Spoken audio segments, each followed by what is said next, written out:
G'day ice cream lovers, my name's Steve Christensen and I have in front of me a plate chock-a-block full of fried food, and as a Western culture we love frying food. We've got fries here, we've got tater tots, we've got chicken fingers, we've got steak fingers, onion rings and the humble shrimp. Now this week on the Ice Cream Bloke we're not going to shun the frying, we're going to embrace it with a fantastic fried ice cream recipe, and it's all coming up this week on the Ice Cream Bloke.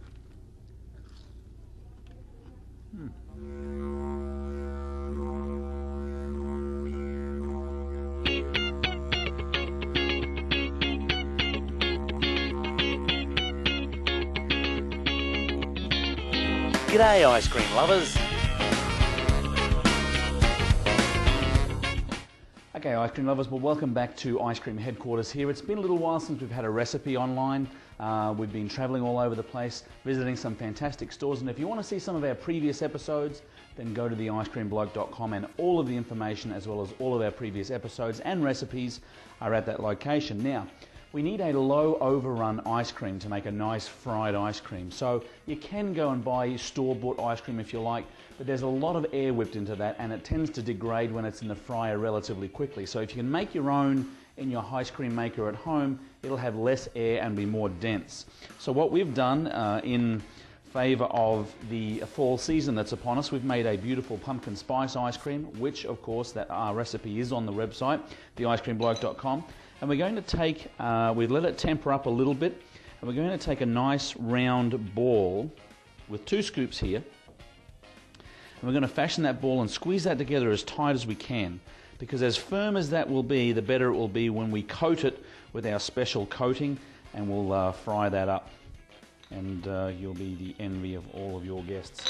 So we'll take a sandwich bag, drop that ice cream ball into the sandwich bag. Now this will need to go into the freezer for about 2 hours or so. So make sure you've got a bit of time up your sleeve when you're doing this recipe. So we'll pop this in the freezer, it'll freeze down for about 2 hours, and again if you want to make 3, 4 or 5, the recipe is the same. Make sure you have enough to freeze this down. We'll pop this in the freezer and be back in a couple of hours. Okay folks, while that's freezing down in our freezer, we're going to throw together a few ingredients here to make a nice crunchy crust for when this ice cream comes out of the fryer, and we're going to do that by starting with a good friend of our family's, Honey Bunches of Oats. Now Honey Bunches of Oats, the initials are HBO. Conspiracy? You be the judge. And of course Post do not sponsor the Ice Cream Bloke at this stage, but with 5 hungry mouths to feed at home here, any contributions for Honey Bunches of Oats in the Ice Cream Bloke's family is muchly appreciated. So we're going to grab 2 cups of these Honey Bunches of Oats. Now you can pick any cereal that you'd like. We pick Honey Bunches of Oats because it does have the almonds and a little bit of sweetness with the honey in there. So we'll pop 2 cups of that in. Now, even though this does have almonds, we would like a nice crunchy nut ingredient as well. So we're going to take a half a cup of crushed pecan nuts, and 2 secret ingredients. We are using a cinnamon pumpkin or a pumpkin spice ice cream. So to keep in theme with that, we're going to place 1 teaspoon of cinnamon powder in here, and again, as the Lockheed brothers say, a little bit of vanilla makes everything in life a little bit better. So we're going to put in another teaspoon there of vanilla extract, and we're going to grab the back of a large kitchen spoon and just crush this down. We want to make it so that the cinnamon, the vanilla, the nuts and the flakes are all crushed down and mixed in with each other, because that will make a much more even frying surface when we get to the fryer. Okay, so now once that's done, we're going to get the ice cream ball that's been sitting in our freezer for about 2 hours or so, push this in and get a nice liberal coating first off, then we've got a few more steps to do before we jump to the fryer. Okay, we have our ice cream ball that we've got here now. Clean hands, make sure you wash your hands, and this is somewhere where you can get the kids involved, because the kids are going to love the hands-on experience here. We take our frozen ice cream ball out of here and we're going to place it and actually push the ice cream ball into some of these ingredients. Now it is hard and it won't cover all the way first, but that's okay because we've got a few steps to go. So just make sure you get as much in there, push that down there, get some of the ingredients on there. So once you've done all of that, pop that on a nice plate here, and we're going to pop this back into the freezer. Now you'll notice you may not have a full covering of crusty ingredients on this ice cream ball. That's okay, don't get too concerned, because we are going to actually use an egg emulsion now to be the glue, as it were, to stick our crunchy ingredients on. So this goes back into the freezer for at least another hour. And again, you'll have a little bit of time to play with the kids and watch a bit of TV before the guests come.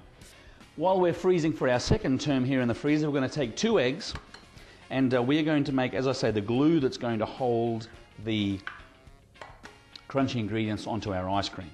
So we'll pop them in there. We have 2 eggs, and we also have a ½ cup of sugar, which will help sweeten the whole process.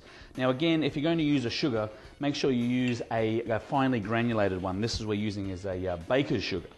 We'll take that and mix it together, break those yolks, give them a good beating. Oh, yeah. I tell you what.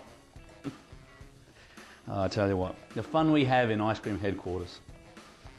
So once those are mixed together, we can now use this to dip our ice cream ball in, which should be firm now after about an hour in the freezer. We're going to dip our ice cream ball into here, into our crunchy ingredients, and then go through that process a couple of times before we go to the fryer. Back in a moment. Okay, we've got our ball of ice cream here. Now we have one coating on it, and that won't be sufficient to actually cover it to get a nice crunchy exterior. So we're going to dip this ice cream ball into our egg mixture, egg and sugar here, and transfer that over to our crunchy mixture, and just cover that over and roll it over a couple of times. Again, you're going to need to do this, well, as many times as you want, but the more times you do this, the crunchier the exterior. So we'll roll it over a little bit, drop that back into that bowl, and pop that back into the freezer now. Okay, so we've actually gone through that process now 4 times, where we've actually taken that ball out, dipped it in our egg mixture, into our crunchy ingredients, and back into the freezer. The more times you do that, the more crunchy the exterior of this ice cream is going to be when it comes out of the fryer. So now we're ready to go. We move to our fryer. Now this is just a regular old fryer that you can buy at most home goods stores. You will need to set it as high as it can go. In this case, this one goes up to 375 degrees Fahrenheit. Now I don't need to tell you, Mum and Dad, or I shouldn't need to tell you, that if you've got kids around, they'll love the spectacle, but make sure they stand way back, because you don't want any fat splattering on any little faces. That will bring a teary end to your ice cream evening. So we'll pop the lid off here. Okay, so we're going to take our ice cream ball, drop it on our wire ladle, and straight into this fat. Now it'll only need to be in here for about 10 or 15 seconds, so don't go crazy, don't go walking away watching the telly. You'll need to monitor that, rotate it in the fat a little bit. And again, this is just vegetable or vegetable oil that we've got. As I say, 375 degrees, it's nice and hot. So rotate that in there. You'll know it's ready when you get to be a little bit golden brown on the outside. Again, if you like nice crunchy fries, you want to keep it in there a little longer. But 10 or 15 seconds should be just about enough time to get a nice golden brown exterior. So we're going to pop that, roll it around a little bit more, pop it out of there now, drain the fat off it. Now, you'll need to serve this pretty well straight away. It's not going to hold too much longer. So we'll drop that on the plate here. And this is where your garnish will come in. Now you can use fruits and different things. We're going to just drizzle a little bit of honey over that to accent some nice sweetness there, and a little bit of whipped cream along the back. Absolutely sensational. Now, okay, so there we go, a fantastic fried ice cream that will keep all of the little kiddlywinks warm and excited this coming fall season. Again, we've made it with cinnamon spice ice cream or pumpkin spice ice cream. You can make it with whatever flavor that you like. Now the recipe for this will be on the icecreambloke.com, again, as well as all the other recipes that we've had here in Ice Cream Headquarters. It's been fantastic spending some time. We'll certainly see you next week. Keep on scooping, and we'll see you then.